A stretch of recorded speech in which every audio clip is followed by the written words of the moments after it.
सासपडे गावात राहणारी 13 वर्षाची आर्या ही गावातील छत्रपती शिवाजी विद्यालयात इयत्ता 7वीत शिकत होती।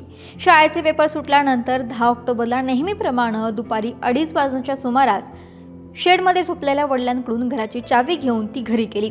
आर्याचं घर शाळेच्या जवळच होतं। अशा सायंकाळी 5च्या सुमारास तिचा भाऊ सार्थकही घरी आला। त्यावेळी घराचा दरवाजा उघडाच होता, पण आर्या काही दिसत नव्हती। ही गोष्ट त्याने आपल्या वडिलांच्या कानावरती घातली। दोघे सुद्धा पुन्हा घरी आले।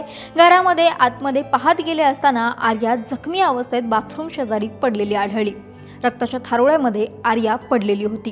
तिच्या डोक्याच्या मागच्या बाजूला गंभीर जखम झाली होती। तिच्या तोंडावरती डाव्या बाजूला मार लागल्याच्या जखमा होत्या। यावेळी ही परिस्थिती पाहून आर्याच्या वडिलांनी तिला उपचारासाठी नेलं, परंतु डॉक्टरांनी तिला मृत घोषित केलं। या प्रकरणी सातारा स्थानिक पुणे शाखा आणि बोरगाव पोलिसांनी आर्याच्या घराच्या बाजूलाच राहणाऱ्या राहुल यादव या संशयिताला उचललं। पोलीस चौकशीमध्ये तो उडवाउडीची उत्तर देत होता, पण नंतर पोलिसांनी खाक्या दाखवताच त्याने सगळा गुन्हा कबूल केला। आरोपीच्या म्हणण्यानुसार जेव्हा आर्या घरात गेली तेव्हा तो तिचा पाठलाग करत गेला।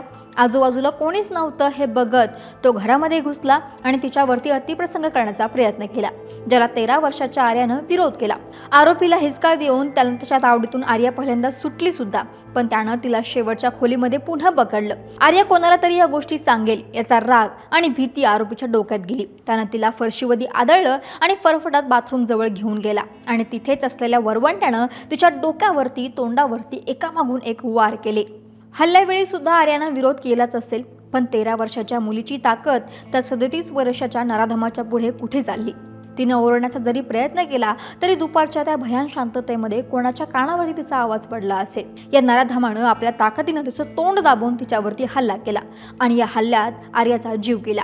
यानंतर आरोपी तिथून पळाला आणि गावात जणू काही झालंच नाही असा वावरत होता।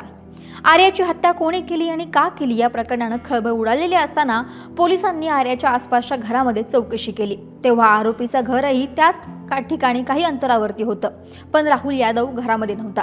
पोलिसांनी त्याचा शोध घ्यायला सुरुवात केली तेव्हा राहुल गावाबाहेरच्या खाणीमध्ये लपून बसल्याचं समोर आलं आणि आरोपीला ताब्यात घेताच या प्रकरणाचा उलगडा झाला। पोलिसांनी 6 तासात त्याच्या मुसक्या आवळल्या, पण धक्कादायक गोष्ट म्हणजे चौकशी दरम्यान या आरोपीचं जुनं आणि भयंकर प्रकरणही समोर आले। या नराधमानं 6 वर्षांपूर्वीही असाच गंभीर गुन्हा केला होता। त्यानं तेव्हाही लहान मुलीवरती अत्याचार केले होते। या प्रकरणी गुन्हाही नोंद झाला होता आणि या गुन्ह्यामध्ये त्याला अटकही झाली होती, पण त्याच्या गुन्ह्यामध्ये पुढे काय झालं, त्या मुलीचं काय झालं हे कोणालाच काहीच माहीत नाही।